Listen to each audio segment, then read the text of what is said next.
Magandang umaga mga kapatid. Magsisimula na po tayo sa ating pag-aaral ngayon sa Sunday School. Inanyayahan ko po kayo na tumayo. Pagbuksan po natin ang ating pag-aaral sa isang pag-aawit ng himno. Awitin po natin yung Banner of the Cross.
O Diyos, nagpapasalamat po kami sa mabiyayang araw na ito na ipinagkaloob niyo po sa amin.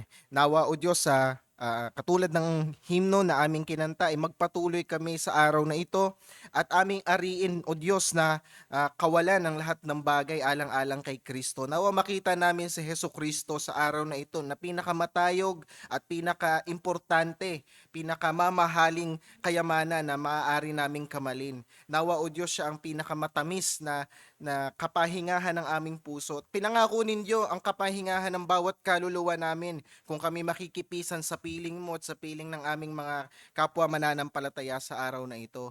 Nawa o Diyos, ito nga ang maging araw na ito ay isang malaking kapahingahan sa amin. Nawa magbenepisyo kami o Diyos mula sa kapaguran namin sa mga nakalipas na 6 na araw sa aming exposure sa mundo, sa tukso at pagkalayo sa gathered church. Nawa o Diyos makaramdam kami sa araw na ito ng comfort na nasa kalagitnaan ka po namin. At nilalapit din namin o Diyos ang pag-aaral namin ngayong umaga na ito sa Constitution. Nawa maging beneficial ito sa lahat sa amin. Salamat Ama at ingatan niyo po ang aming mga kapatiran na parating pa lang sa aming pagtitipon. Sa iyong kapurihan sa ngalan ng iyong anak na si Jesus. Amen. Pwede na po tayo po.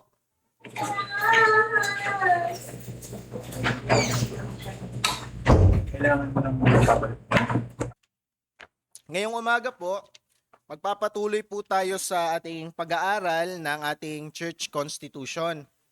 At kung naaalala po ninyo, nakadalawang lecture na po tayo sa pag-aaral natin ng Constitution. Yung una nating lecture, pinag-aralan po natin yung importance, kung bakit Kung bakit tayo merong constitution, ano ba yung function niya sa loob ng isang iglesia? Napag-aralan natin doon na hindi natin siya pinapantay sa Biblia at isa siya sa tatlong document na ginagamit natin, yung Bible, yung ating Confession of Faith at pangatlo yung ating Constitution.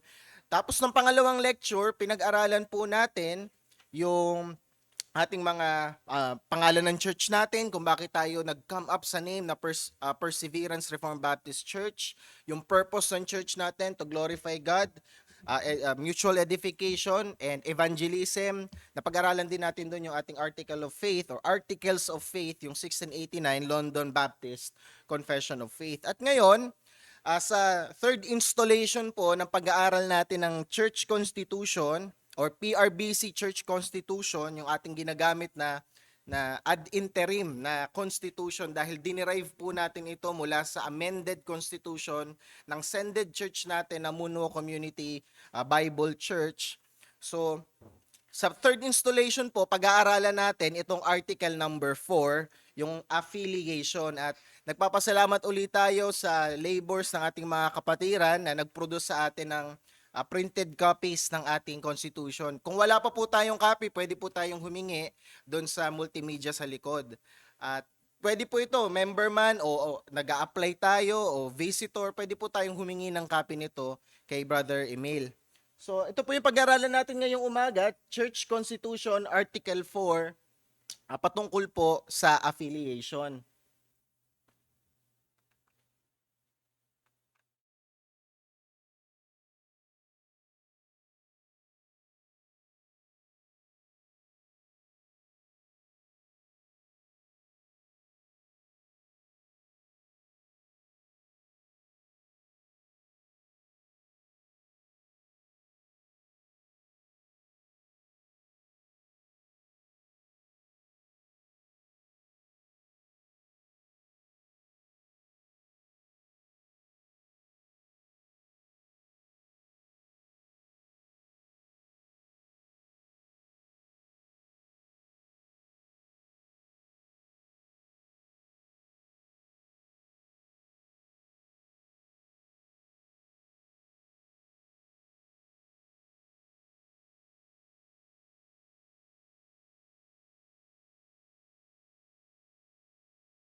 Manifestation po ang isang membro ng Universal Church.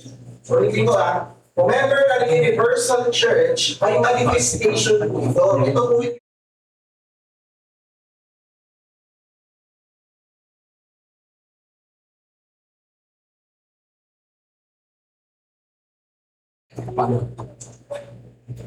anyway, hindi lang po yung presensya ng ating Universal Church, meron din po na tinatawag na local church. Ito po yung manifestation universal.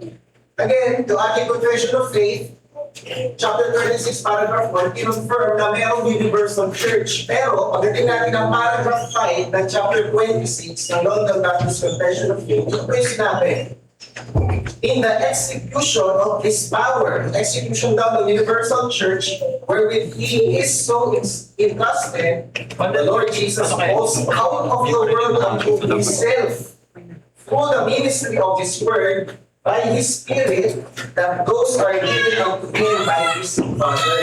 So sabi ng confession of faith, yes, may universal church, pero may mga tao na tinanggal ng Diyos at pinilang sa isang local church. Yun po ang ibig sabihin ng iglesia. Yung Greek word po yan, ecclesia, compound word po yan. Ecclesia. Sinabing out of. Yung ecclesia naman, ang idea nun is being separated. Separated din ang tanong, separated saan yung mga tao? Sineparate sa mundo, ibig sabihin, hindi sila makamundo. Baka Kristo po sila. Yun po ang ibig sabihin ng iglesia. Pagpapatuloy ko yung pagbasa ng confession of faith natin, ito pa rin nga sa chapter 26, paragraph 5. Sabi dito, that they may walk before Him in all the ways of obedience which He prescribes to them in His word. Those as called, He commands to walk together in particular societies or churches for their mutual edification and the due performance of that public worship which He requires of them in the world. So malinaw po, no? Na meron po itong manifestation yung pagiging membro natin ng Universal Church. Ito po yung pagiging membro ng mga particular societies or particular churches kung saan yung bawat individual profess ng faith in Christ makakaranas ng mutual edification, makakapag-participate po sila sa public worship at iba pang mga ministeryo ni Jesus Cristo. Mamaya mga kapatid, makakapag-request tayo ng membership acceptance. May tatagaling tayo sa membership si Brother Lawrence. Kapatid, pwede kong sabihin ni Brother Lawrence na hindi na ako magpapamember nasa Universal naman ako. Never mind yung pagiging local. Hindi po. Manifestation na membro ka ng local, ng Universal, yung pagiging membro po natin ng isang local church. So, hindi po natin dinideny, scriptural itong dalawang realidad na ito. Merong Universal Church at merong local church. Pero ito yung tanong. Yung Universal kasi pangkalahatan di ba? Pag local naman, merong lokal na iglesia dito sa Dasma, may lokal na iglesia sa Kawit, meron sa Limos, meron sa Bacoor. Anong relasyon natin sa kanila? At madaling intindihin yung relasyon ng Universal Church, pero anong relasyon ng local churches? Since hiwa-hiwalay po sila. So, yun ang sasabihin natin ng what kind of relationship do we have with other churches? Ito rin po yung binibigyang kalinawan sa atin ng ating Constitution sa Article 4 patungkol sa application. So, yung magiging outline study natin, tatlong bagay. Una yung paragraph A, kasi kung papansinin po ninyo, yung topic ninyo, may A and D. Mag-aralan muna natin yung paragraph A, sunod, paragraph A. Paragraph A, tungkol yan sa leadership. Paragraph B, tungkol naman sa fellowship. Yung pangatlo, tignan natin yung mga practical applications sa mga pagkukunan natin mula doon. So dito muna tayo sa paragraph A. Sabi po dito yung ating Constitution, paragraph A, leadership and the application, you acknowledge no ecclesiastical authority other than our Lord Jesus Christ, who is the head of the church and who directs the affairs of the local church, through elders chosen and ordained according to the scriptures. The elders themselves at all times and in all their activities stand under the authority of Christ in the scripture. So isa-isahin po natin ito para maunawaan natin yung portion nito ng ating Constitution. So, una natin sasagutin yan, mga kapatid, sino ba yung head of the church?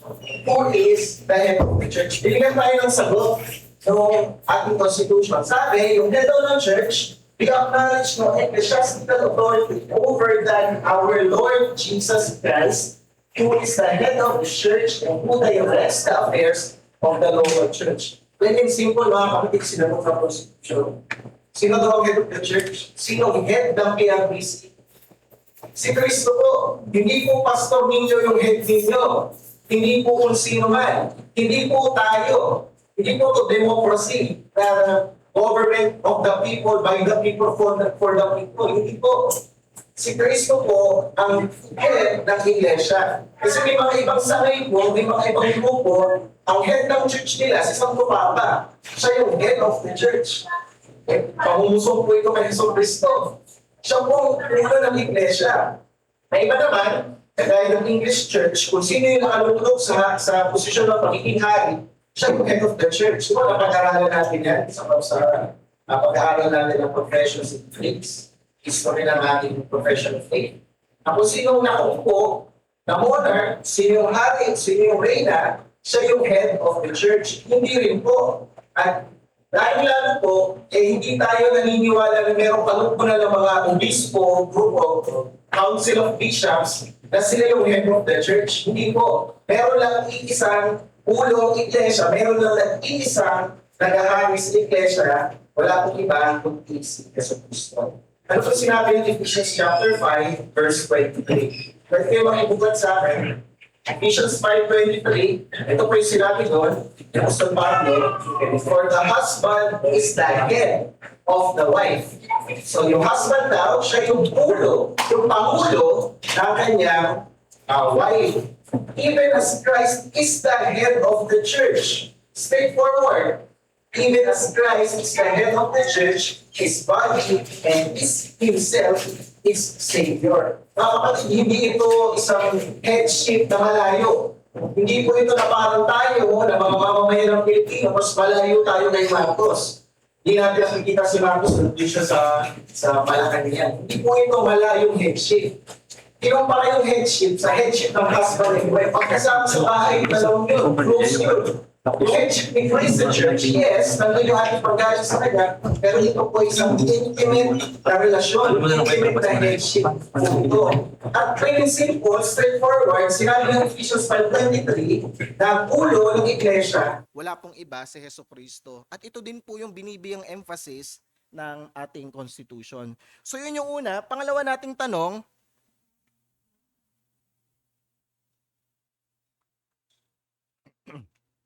did Christ delegate the task to His servants on earth? Ito po yung ating tanong.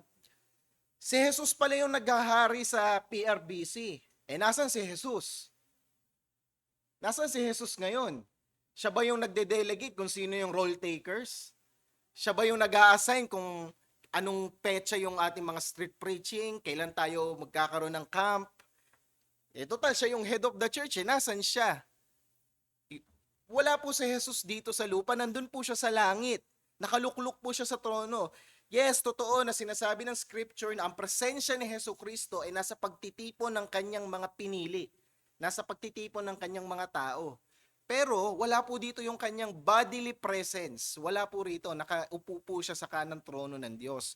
Ngayon, para masakatuparan itong mga task na ito, meron po siyang mga dinelegate na individual na kikilos para sa kanya. Ito po yung sinasabi ng Constitution natin, through elders chosen and ordained according to the scriptures. Plural po yung gamit dito na elders kasi galing ito sa MCBC, may plurality sila eh. Sa atin, wala namang necessity na gamitin natin yung plural form ng elder. Pwedeng elder lang kasi wala pa tayong plurality. Pero in the future, pwede nating ilagay. Pero, ang punto lang ng portion na ito ng Constitution natin, si Hesus Kristo nasa trono niya, nakaupo, meron siyang mga delegated na individual na mag-execute ng mga plano niya, ng blueprint niya para sa church dito sa lupa. Ito po yung mga elders o mga pastor sa iglesia. Alam niyo po, yung pinanggalingan kong grupo, pag matanda ka sa iglesia, 50 years old ka na o 60, tawag sa'yo elder. Parang yung elderly, tawag elder. Kaya minsan pag binabanggit ko elder, nalilito. Hindi po. Sa Bible, synonymous ang pastor at ang elder. It has nothing to do with age. Pwedeng maging nasa 30s, 20s ka pa lang, pero elder ka na. Pwede po yun. So hindi siya older, hindi siya elderly. Malinaw, yung mga elder po, yung tinalaga ni Jesus dito sa lupa para sa kanyang mga purposes. So in a way, yung mga elders po, sila po yung parang ambassadors ni Kristo dito sa lupa. 'Di ba sabi sa 2 Corinthians 5:20, we are ambassadors of Christ. It is as though God is making an appeal through us. In a general sense, lahat ng mananampalataya ay ambassador ni Kristo dito sa lupa. But in a very special sense, in a local church, ang ambassador po ni Jesucristo ay yung pastor, yung elder. Kasi kung paano si Kristo sa iglesia, ganun dapat siya ipepresenta ng isang elder. So nakita natin dito, ginamit yung word na chosen through scripture. Hindi po inappoint ang mga elder. Okay? Hindi po merong mga pastor sa labas sasabihin nila, ito si brother, siya na yung gawin ninyong pastor. Wala na kayong say, siya na yung inappoint namin. Hindi po ganoon ang ating proseso. Hindi po ganyan ang proseso ng scripture. Hindi rin po ito by prophecy. Sa Old Testament kasi by prophecy, naalala ninyo si Saul, 'di ba? Yes, merong casting of lots bago mapili si Saul bilang hari, pero na-prophesy na ito kay Prophet Samuel na siya yung pipiliing hari. Kahit yung mga hukom, napaprophesy yun. 'Di ba si Samson na-prophesy sa parents niya na siya yung magiging hukom? Pero sa mga pastor po, hindi po ito may bababang prophecy sa isang member na si kapatid A yung magiging pastor. Hindi po ganon. At hindi din po ito by application. Kasi sa ibang iglesia, ang practice po nila, may mga kalalakihan na graduate ng Bible school, magpapasa ng resume sa church kahit hindi pa sila member, mag-a-apply as pastor. So parang job opportunity yung pagpa-apply ng pastoral position. Hindi po tayo naniniwala na yan ang biblical na paraan. Kaya nakalagay dyan, chosen through scripture, kasi sinusunod po natin yung standard ng scripture sa pamimili ng mga office bearers. Meron po tayong voting. Naalala po ninyo, dinaanan natin to just 2 months ago. May voting tayo, may nomination, tapos dadaan tayo sa deliberation. Kasi yan din yung practice sa Acts chapter 4. I-deliberate, sasalain yung mga na-nominate, in light of 1 Timothy chapter 3 and Titus, titingnan natin kung pasok sila sa qualification, and mula doon, magvo-voting ang church. Pero mga kapatid, here's the misconception. Iniisip ng mga membro, dahil may voting, tataas ka ng kamay, meron tayong thinking na tayo yung nagpapapastor sa tao Sana wala pong ganun. Pero nangyayari. Hindi po church ang nagpapapastor sa isang lalaki. Hindi po naging pastor ang isang lalaki dahil sa desisyon ng church. Hindi po. Si Kristo po ang namimili ng pastor. Siya po ang nagbibigay ng pastor. Ano pong task ng iglesia? I-discern kung sino yung binibigay ni Jesu Kristo. Okay? Si Kristo ang nag-a-appoint, hindi po church. Dinidiscern lang ng church kung sino yung binibigay ni Jesu Kristo sa pamamagitan ng 1 Timothy 3 and Titus. Pero wag po nating isipin na iglesia ang nagpapapastor sa sino man. Ang mandato ay maging discerning tayo base sa standard ng scripture. Again, uulitin ko itong punto na to, na si Kristo, dinidelegate po niya yung shepherding tasks sa kanyang mga chosen individuals o yung mga pinili niyang pastor. Sabi po sa John 21 verse 17, naalala ninyo yung pag-uusap ni Jesucristo tsaka ni Pedro, yung 3 beses siyang tinanong ni Jesus, "Do you love me? Mahal mo ba ako?" Sabi ni Pedro, "Yes." Sagot ni Christ sa kanya, "If you love me, shepherd my flock." Shepherd my flock. Ayun ang sinabi ni Jesucristo, "Feed my sheep."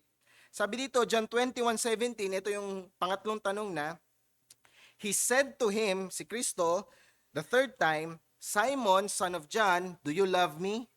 Peter was grieved because he said to him the third time, "Do you love me?" And he said to him, "Lord, you know everything. You know that I love you." Jesus said to him, "Feed my sheep." Ito yung mandato ni Jesucristo kay Pedro. Kung mahal mo ko, pakainin mo yung tupa ko.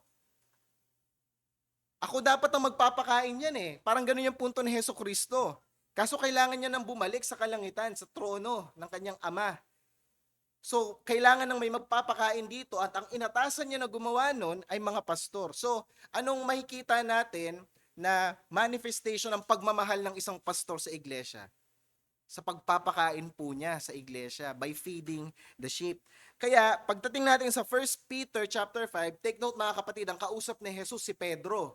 Sabi ni Jesus kay Pedro, kung mahal mo ko, feed my sheep. Pagdating natin sa sulat ni Pedro sa 1 Peter chapter 5, sabi dito ni Pedro, verses 1 to 4, sabi, "So I exhort the elders among you." So kausap niya yung mga pastor, yung mga kapwa niya pastor. Sabi niya, "As a fellow elder and a witness of the sufferings of Christ, as well as a partaker in the glory that is going to be revealed, shepherd the flock." So malinaw, no? Sinabi ni Pedro, bilang partaker of the glory to be revealed, bilang co-elder ko, katgaya ko na pastor, sabi, shepherd the flock of God that is among you, exercising oversight, not under compulsion. Yung oversight po dito, hindi po ito yung parang one-on-one na kakausapin kayo ng pastor. Ha? Hindi po yon. Pwedeng ganon, pero yung usage ng oversight dito, ibig sabihin dito, pag-manage. Okay? Pangunguna. So sinabi, exercising oversight, not under compulsion, but willingly as God would have you, not for shameful gain, but eagerly, verse 3, not domineering over those in your charge. Hindi daw paghahari, hindi ka domineering. Si Kristo ang hari, servant ka ni Hesus Kristo. Yan ang sinasabi niya sa mga pastor. Not domineering over those in your charge, but being examples to the flock. And when the chief shepherd appears, you will receive the unfading crown of glory. So malinaw mga kapatid, no? Merong chief shepherd, sabi sa verse 4, when the chief shepherd appears, ibig sabihin, si Kristo yung chief na shepherd. Siya yung totoong pastol ninyo. Siya ang nangangalaga ng kaluluwa ninyo. Psalms 23, the Lord is my shepherd. The Lord is our shepherd. Siya ang tunay na pastor. Pero may mga pastor dito, ang tawag sa kanila, under shepherd. Okay? So may delegated si Kristo bilang pastor, mayroon siyang mga delegate na mga pastor dito sa lupa. Ito po yung ating mga pastor sa local churches. At malinaw yan tinuturo ng ating constitution. Pangatlo nating tanong dito sa paragraph A, can the elders act or rule independently?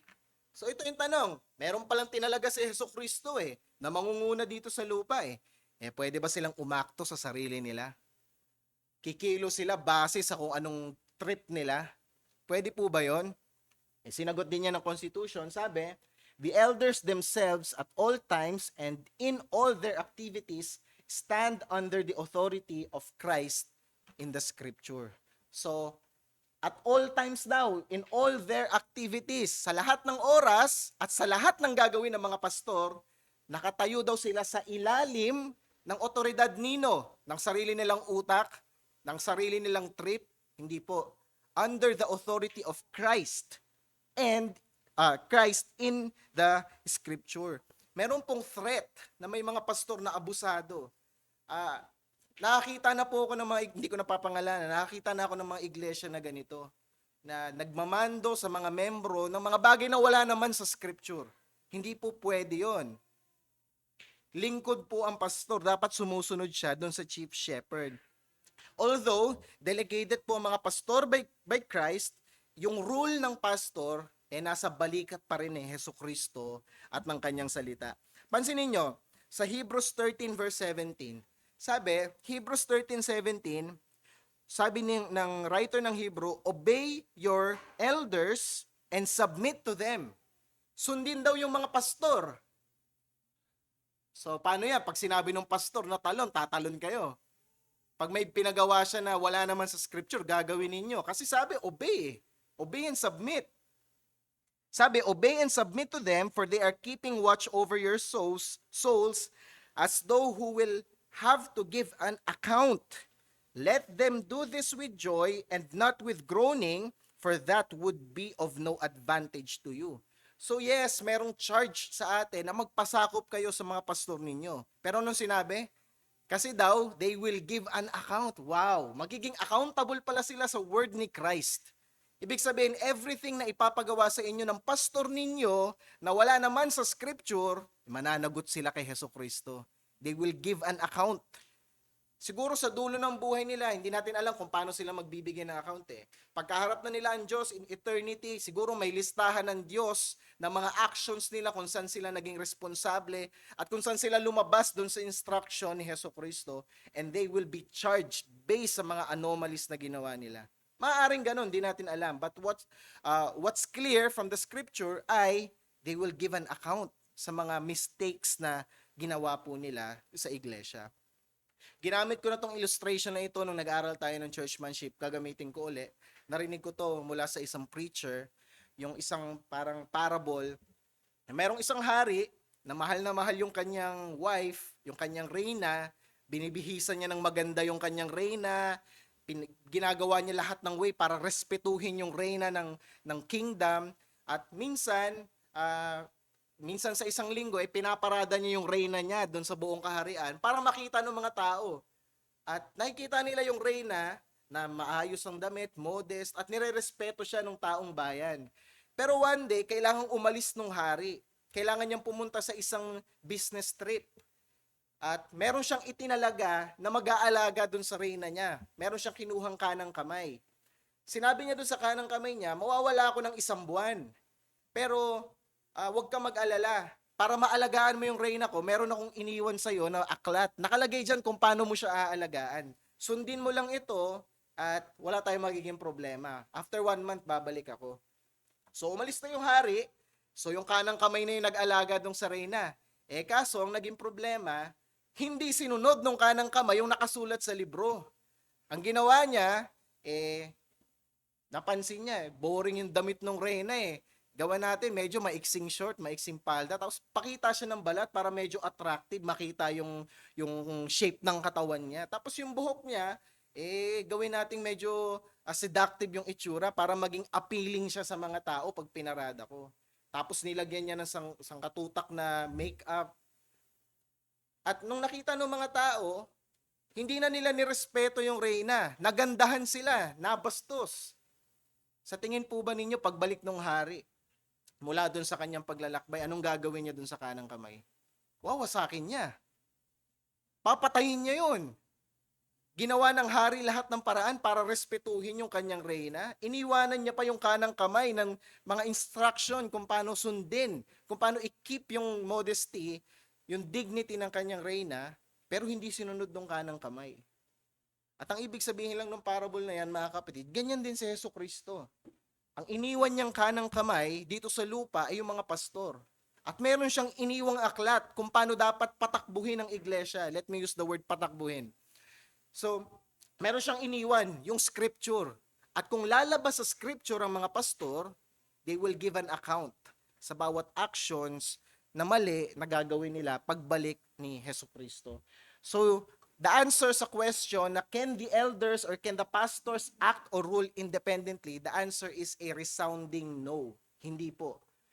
Minsan may nagtanong kay John MacArthur, sinabi dun sa Q&A, Pastor John, sabi, what authority do you have sa akin, sa amin, sa church? Alam niyo po sagot ni John MacArthur?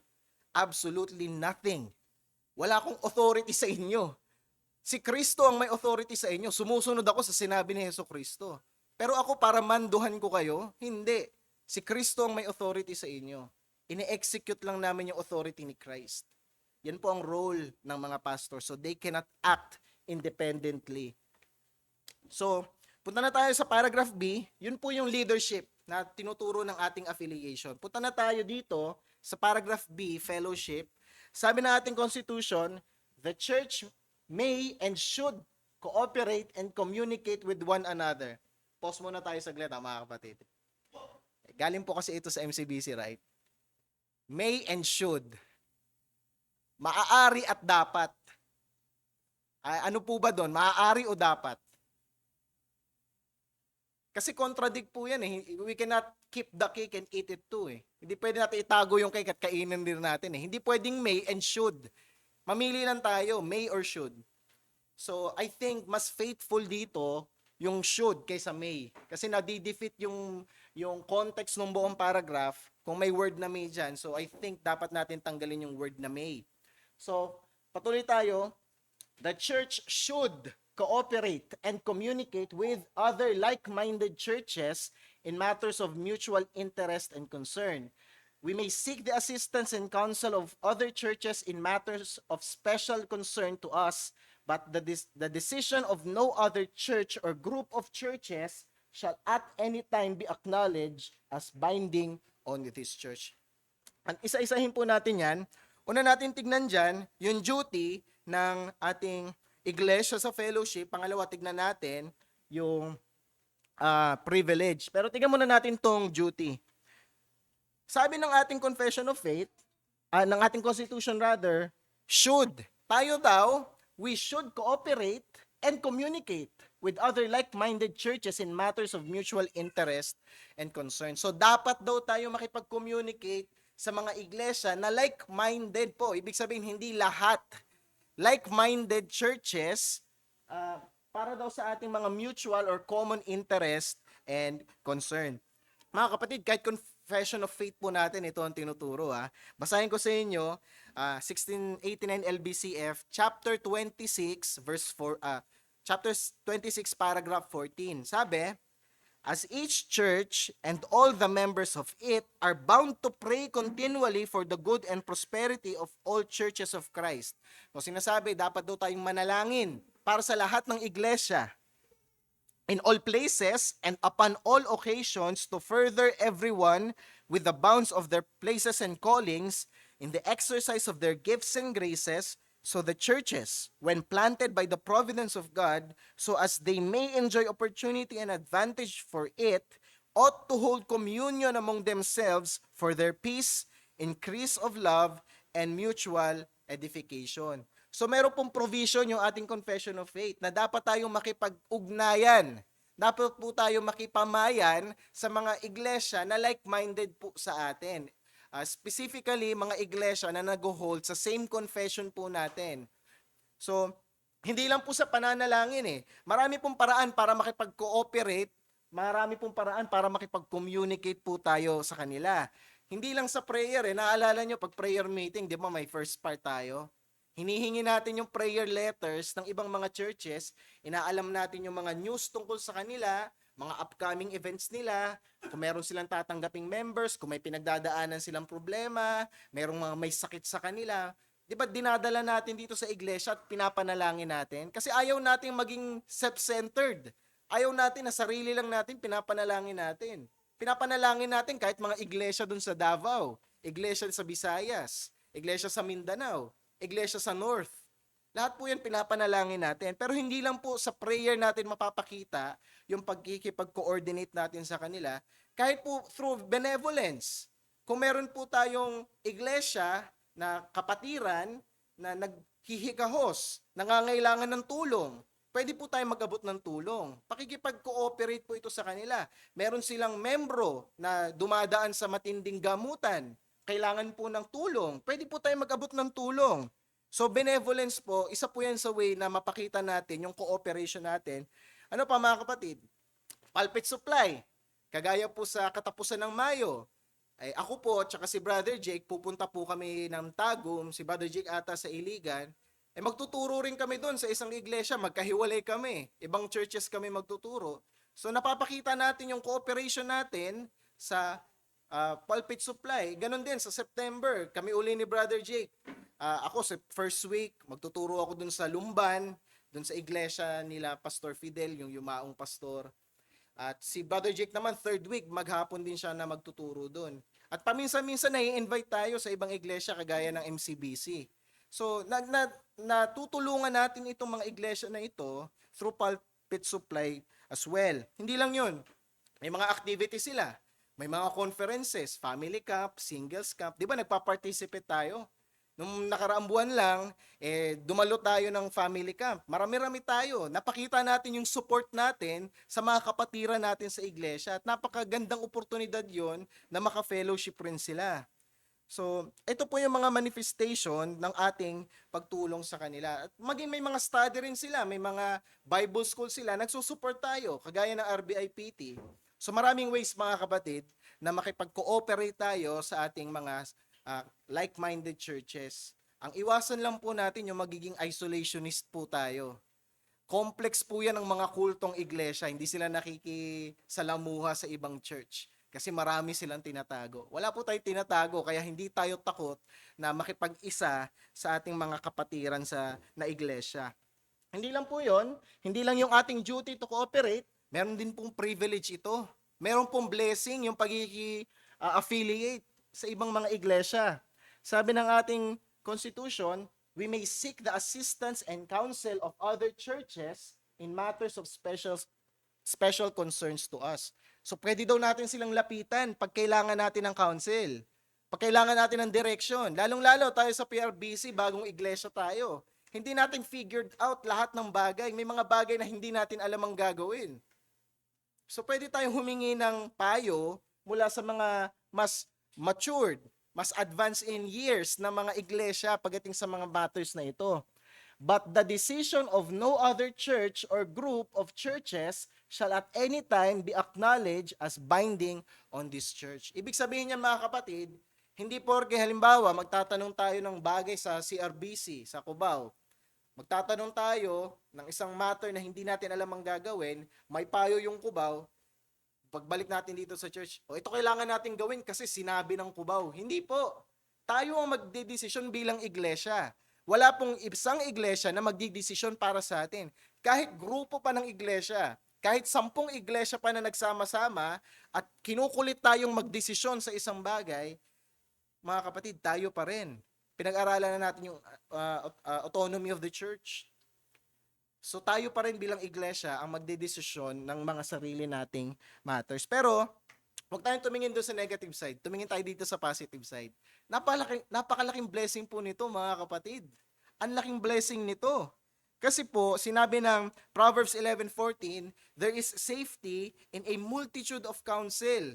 So merong karunungan kung maraming utak tayong tinanungan patungkol sa mga bagay-bagay. At ito rin po yung sinasabi ng ating Confession of Faith, 1689 LBCF, chapter 26 pa rin, paragraph 15. Ito yung sinabi, chapter 26, paragraph 15, in cases of difficulties and differences, either in point of doctrine or administration, wherein either the churches in general are concerned or any one church in their peace, union, and edification, or any member or members of any churches are injured in or by proceedings in censures not agreeable to truth and order, it is according to the mind of Christ that they may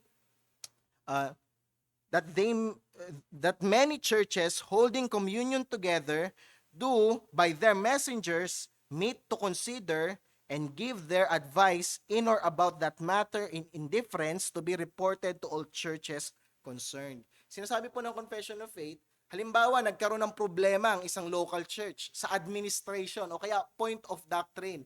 To the point na wala na silang kapayapaan, nagkakagulo na sila. Pwede daw silang mag-seek ng assistance from other churches.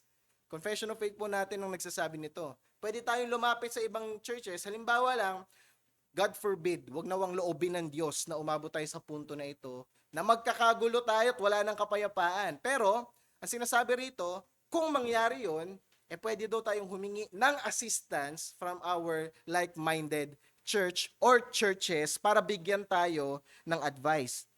Pero sabi pa dito, howbeit these messengers assemble are not entrusted by any church power, properly so called, or with any jurisdiction over the churches themselves to exercise any censure either over any churches or persons or to impose their determination on the churches or officers.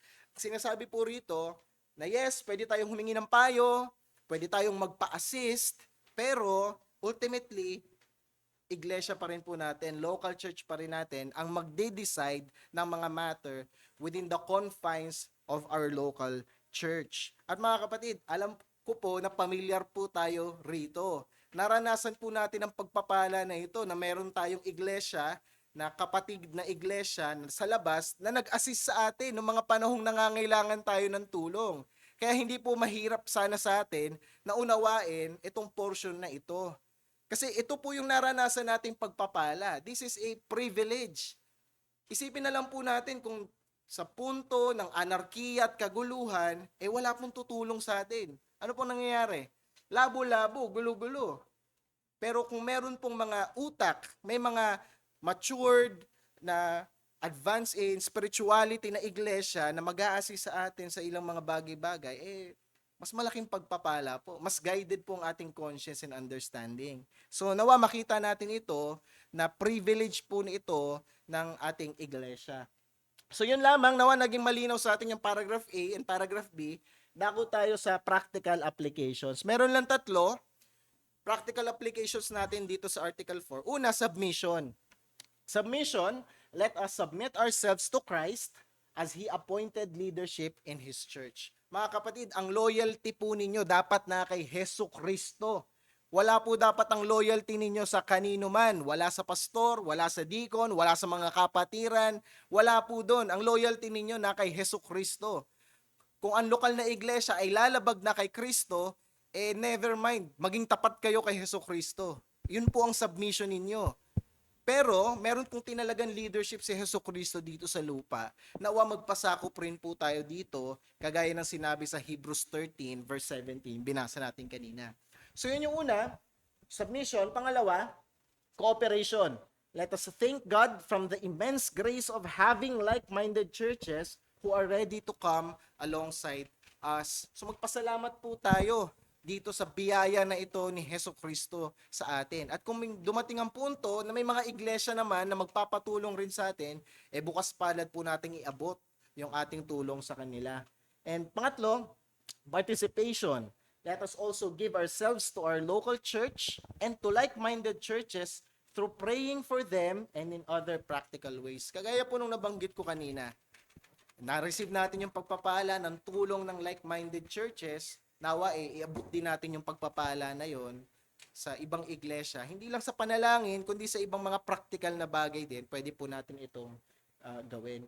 Kagaya ng binanggit ko mga kapatid, i-remind ko kayo sa verse na ito, at dito po tayo magtatapos. Sabi sa Proverbs 11:14, where no counsel is, the people fall. Pag wala daw pong counsel, pag walang karunungan, hindi nagtanong sa iba, the people fall. But in the multitude of counselors, there is safety. Diba? Maraming beses po na tinignan natin ng isang bagay, anggulo lang natin yung nakita natin. Pero nung nagtanong tayo sa iba, humingi tayo ng perspektibo ng iba, lumawak ng lumawak, nakita tayo ng mga anggulo na hindi pala natin na-realize na mas tama. So tapat po ang scripture. In the multitude of counselors, there is safety. Mas safe po na nagtatanong at may cooperation tayo sa mga karatig nating iglesia. At doon po nagtatapos yung study natin sa sa Article 4 ng ating Constitution. Meron tayong 10 minutes para mag-entertain ng question. Just make sure mga kapatid na connected po sa ating pinag-usapan.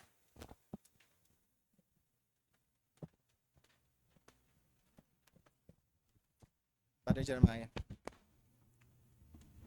Pastor, may clarify lang ako dito dun sa wording na yung nabanggit mo dun sa may and should. Yung the church may and should cooperate and communicate. Kasi di ba na-mention mo na yung take mo dun sa position ng MCBC, tingin mo should. Kasi kung, let's say, babaguhin natin na yung, sabihin natin yung should kasi dapat, di ba? Yung may, maaari, or optional. Let's say ginawa nating should, babaguhin rin natin yung wording dito na we may seek the assistance. Gagawin nating should, dapat. Hindi kaya nag-come up sa may and should, pinagsama siya in a sense na related din siya dun sa autonomy ng church.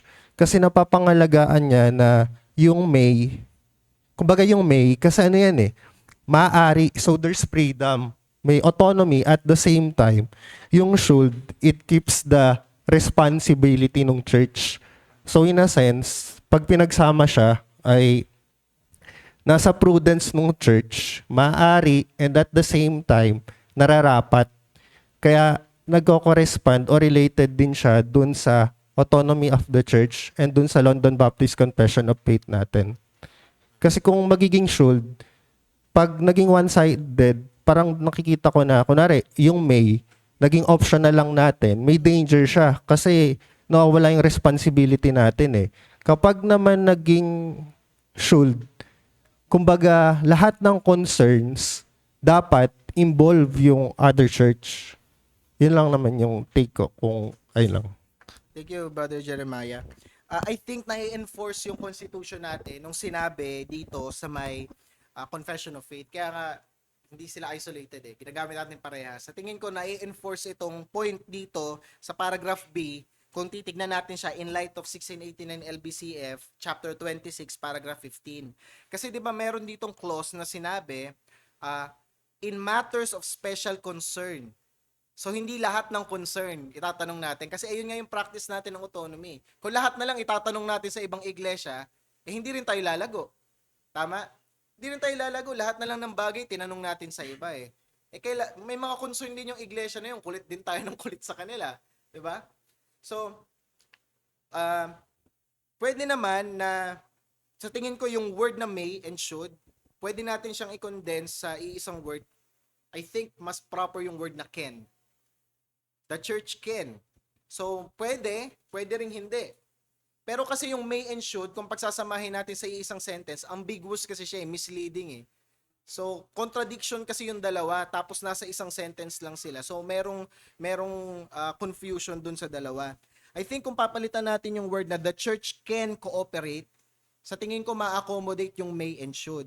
Pero, kung i-interpret ko properly yung composition nito, kung paano siya kinumpose ng MCBC, sa tingin ko yung punto niya dito sa special concern, kasi sinabi nga sa 1689, sabi, yung mga concern daw na nadi-disrupt na yung kanilang peace, hindi sila mag-agree sa administration and doctrine. So pag may mga pagkakataon lang na hindi na magkatagpo sa administration and doctrine, na sinasabi ng constitution natin na special concern, doon tayo may and should seek yung counsel or communicate sa ibang mga churches. Pero I think kung gagawin natin the church can, mas magiging formal, mas magiging direct, may iwasan natin yung confusion dun sa composition ng sentence.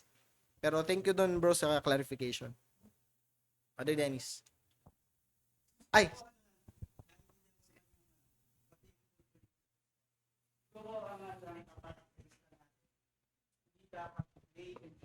Tama yung sinabi nyo. Kapag sinabi sa batas, kasi pag sinabi pag inalina natin, dapat yung dalawang bagay na yun, gagamitin mo. Ibig sabihin, contradicting talaga. So, it's better na siguro i-paraphrase, may or should.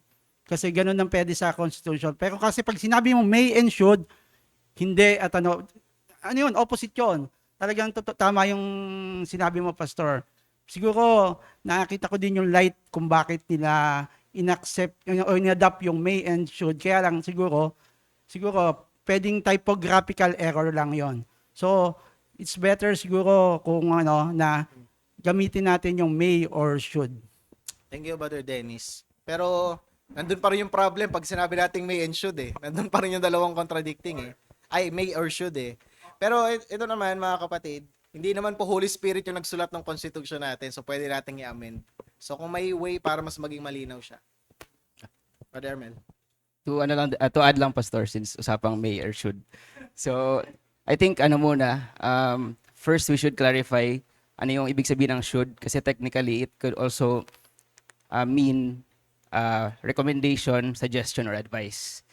So, maaaring yun yung paggamit po nila, pero kasi kung ganun yung case, hindi siya conflicting. Pero kung in the common usage kasi ng should, usually parang same na siya sa shall na it's required. So, pwede po yun, but I agree naman, pag-isahin na lang to be clear lang sa sa congregation din, ano talaga yung ibig sabihin. Thank you dun sa mga suggestion ninyo, mga kapatid. Mag-present ako sa inyo ng paper, di ba? Ito yung nakalagay sa Article 7. Na kung may mga amendment, dapat may may paper na isasubmit sa mga members. So, magsabit ako sa inyo nito. Isa to sa mga pag-aralan natin na kung pwede nating i-amend para maiwasan natin yung confusion. Brother Harry. Ay, salamat po. Tama po yung mga sinabi. Maganda po yung mga sinabi. Ito rin po ang kagandahan ng Sunday School na may tanungan, di ba? Ang alam ko talaga, kapag talaga dapat, mas ang gagamitin. Hindi talaga may at should. Kung talagang meron tayong gustong i-impose na talagang directive, mas talaga yan. No choice ka dyan. So may and should, isa lang ang ano niyan, ang kanilang meaning. So, aking tanong ay ganito. Sabi niyo po kanina, ang Panginoon ang nagtatalaga sa mga pastor at talagang hindi nagkakamali ang pastor sa pagtatalaga ng pastor at ang mga miyembro ang magdi-discern. Marami mga pastor na naitalaga pero sa kanilang mga panunungkulan, nagkalat sila. Nahulog sa kasalanan. So anong pinaka-safe na sabihin natin dahil hindi nga nagkakamali ang Panginoon, maaari natin sabihin na nagkamali ang discernment ng mga kapatiran? Maaari po ba yun sabihin? Maraming testimony sa scripture, sa Old Testament, na nagtatalaga yung mga tao ng Diyos ng isang mangunguna outside the standard of the scripture. For example, si Abimelech, yung tinalaga ng mga tao na hari, hindi nila, although tinalaga nila si Abimelech na hari, hindi naman nila sinunod yung directive sa Book of Deuteronomy sa pamimili ng hari. Okay? So, maaaring magkamali ang mga tao sa pamimili ng isang sa pag-recognize ng isang leader kung hindi sila susunod doon sa tamang qualifications na hinihingi ng scripture. Kagaya kay Abimelech, merong 7 qualifications of a king, hindi nila sinunod. Ang sinunod lang nila, kamag-anak kasi natin to sige na, gawin na nating hari. So wala silang pakialam sa standard, basta personable sa kanila. So ganoon din sa iglesia, sa local church, pwedeng magkamali ang local church. Kaya nga po meron church discipline Kasi hindi po infallible ang church. Yung mga Roman Catholic, tingin nila sa kanila, infallible sila. Kung ano yung rule of the church is the rule of God. Yun po yung tinatawag nilang sola fide regula na belief nila. Hindi po ganun. Pwede pong magkamali ang church pag hindi sumunod sa standard ng scripture. Meron pong instruction sa atin 1 Timothy chapter 3. Ano po yung mga qualification ng isang pastor? Sinabi po dito, basahin ko, 1 Timothy chapter 3, dapat daw walang kapintasan. Ibig sabihin, wala siyang masamang word na maririnig mula sa labas, hindi pangit yung testimony niya. So clean slate. Asawa ng isang babae, mapagpigil, matinong pag-iisip, kagalang-galang, mapagpatuloy sa panauhin, mahusay magturo, hindi mahilig sa alak, hindi mapusok, kundi mahinahon, hindi palaaway, hindi maibigin sa salapi, dapat ay pinamamahalaan niyang mabuti ang kanyang sariling sambahayan, sapagkat kung ang sino man ay hindi marunong mamahala ng kanyang sariling sambahayan, paano niya pangangalagaan ang iglesia ng Diyos? Hindi dapat siya bagong hikayat, hindi mapagpalalo, baka mapagpalalo at mahulog sa kahatulan ng Diablo. Bukod dito ay dapat din naman siyang magkaroon ng mabuting patotoo mula sa mga nasa labas, baka siya mahulog sa kahihiyan at bitag ng Diablo. So 16 qualifications po ito. Kung meron pong lalaki na pasok sa 15 qualifications, bagsak sa isa, hindi pa rin po qualified yon. Non-negotiable po ito sa scripture Pag meron ang isang kalupunan ng mga mananampalataya, may kinilalang lalaki na maging pastor na hindi pasok sa standard, may dugo po sa kanilang kamay, sisingilin sila ng Diyos sa kanilang maling paghusga dahil sa mishandling nila ng salita ng Panginoon. Pero wala na sa atin yan mga kapatid. Panalangin natin kung may mga iglesia na ganyan at kinalulungkot natin yan and we pray na sundin nawa ng bawat local church yung biblical standard sa pamimili ng mangunguna. Yun lang. May question pa po? Brother Vince, last two? Last na may susunod sa akin Magandang umaga po. Tanong ko lang po, Pastor, dun sa clarification po dun sa, di ba like-minded? So, heavily, ito'y pares natin ng confession, 1689. So, paano po, kasi ang tinuturo pala po talaga dito is, di ba? Fellowship talaga Fellowship, or yung pinaka-meaning nung Greek word ng fellowship, koinonia, participation, commune, tsaka fellowship. Kasi nagpe-participate tayo or vice versa sa ibang churches. So, paano po yung character or paano yung approach natin sa hindi like-minded pero matuturing natin na Bible-believing na churches such yung mga presby, even yung natin mga Bible Baptist or mga Pentecostal na nakikita naman natin na naniniwala sa foundations ng gospel. Paano ang po natin sa kanila? Treatment or attitude natin sa ganitong bagay? Thank you. Thank you, brother, sa question. Maganda yung tanong mo. Merong isang word na wala sa ating Confession of Faith at wala rin sa Constitution natin. Wala sa Article 4 ng Constitution, wala rin sa sa Chapter 26 ng Confession of Faith. Yung word na only. Wala po. Walang sinabi na makikipag-fellowship tayo only sa like-minded churches. Wala pong sinabing ganon. Sinabi, we can sa like-minded churches. Pero walang term of exclusivity. Hindi exclusive. Ibig sabihin mga kapatid, pwede tayo makipag-fellowship sa ibang iglesia na hindi Reformed Baptist. Okay? Pero ito yung tanong, kung makikipag-fellowship tayo, ito yung dapat nating qualifying question. Fellowship for what? Para saan? Kung fellowship to be one in doctrine sa kanila, na alam naman natin hindi natin tinitindigan, eh wag natin gagawin. Magiging compromiser tayo. Halimbawa, fellowship kasi merong nangangailangan ng relief goods na salanta sa Bicol. So nagtulong-tulong yung mga iglesia para magbigay ng relief goods. Pwede tayong makipag-fellowship sa kanila. Iabot natin yung tulong natin. Kasi good cause yun eh. Pero kung makikipag-fellowship tayo to the point na makukompromiso yung mga tinitindigan nating katotohanan, eh dapat na tayo mag-back off. Pero fellowship, hindi po tayo pinagbabawalan ng Constitution, ng Confession of Faith, at maging ng Scripture. Mga kapatid, hindi lang Reformed Baptist yung mga ligtas. Hindi po. Kahit nga po may mga Pentecostal churches na may mga Kristiyano pa rin doon eh. Ang mga Presbyterian churches, may mga Episcopal. So hindi lang po Reformed Baptist yung mga tunay na mananampalataya. Nice natin mag-Reformed Baptist sila. Pero hindi tayo yung only true church. Last question. Deacon Josh. Last na lang po, basta.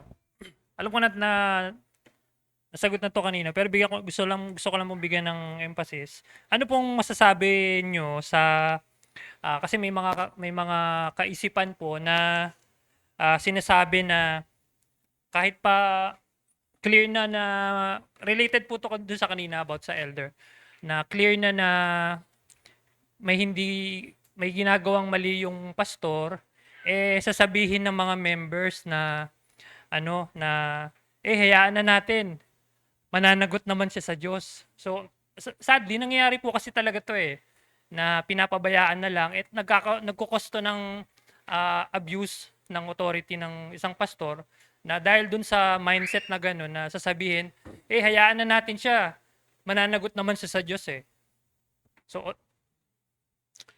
Meron ding mandate yung scripture na to call out sin pag nandun ang sin, na manindigan sa katotohanan, that we should repent of errors. Meron ding call ang scripture dyan Ang alam namang kinocontradict ng scripture yung sarili niya. Totoo yung binanggit po ninyo, Dico, nangyayari po yan, nakakalungkot yon. And how I wish na totoo yon, na hindi tayo accountable sa isa't isa. Accountable lang tayo sa Diyos.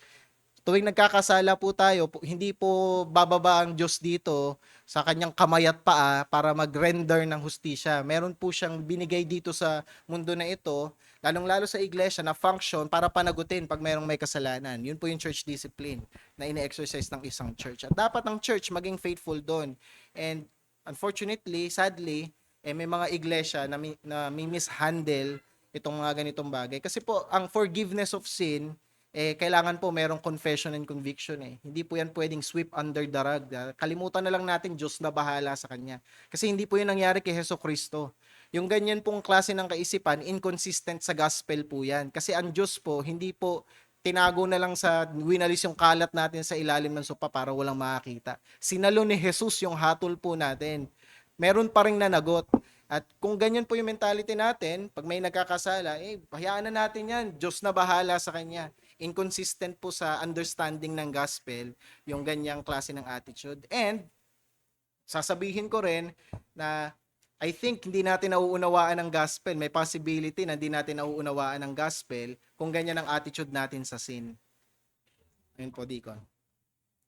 And siguro wala na tayong time para mag-entertain pa ng question dahil lang po sa tayo. Kung meron kayong question, personal na lang po ninyo akong tanungin. Pwede natin pag-usapan later.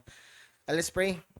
Aming Diyos, salamat po sa mga napag-aralan namin sa Sunday School. Nawa mangusap po ito sa amin, O Diyos, at hindi lang ito parang mga information na madadagdag sa aming kaisipan. At nawa tulungan niyo po kami na maging mga mahuhusay na church men and women Nawa o Diyos ay paglingkuran ka namin ng tapat according to your word as you reveal, Panginoon, sa iyong Biblia. Maraming salamat o Diyos at pinapanalangin pa namin ang aming morning worship, ang aming worship proper. Kung paano nyo kami sinamahan ngayon, nawa samahan nyo rin po kami mamaya. Salamat aming Diyos at ikaw ang aming sinasampalatayanan sa ngalan ng iyong anak na si Jesus. Amen. 10:30 po mga kapatid, start po tayo.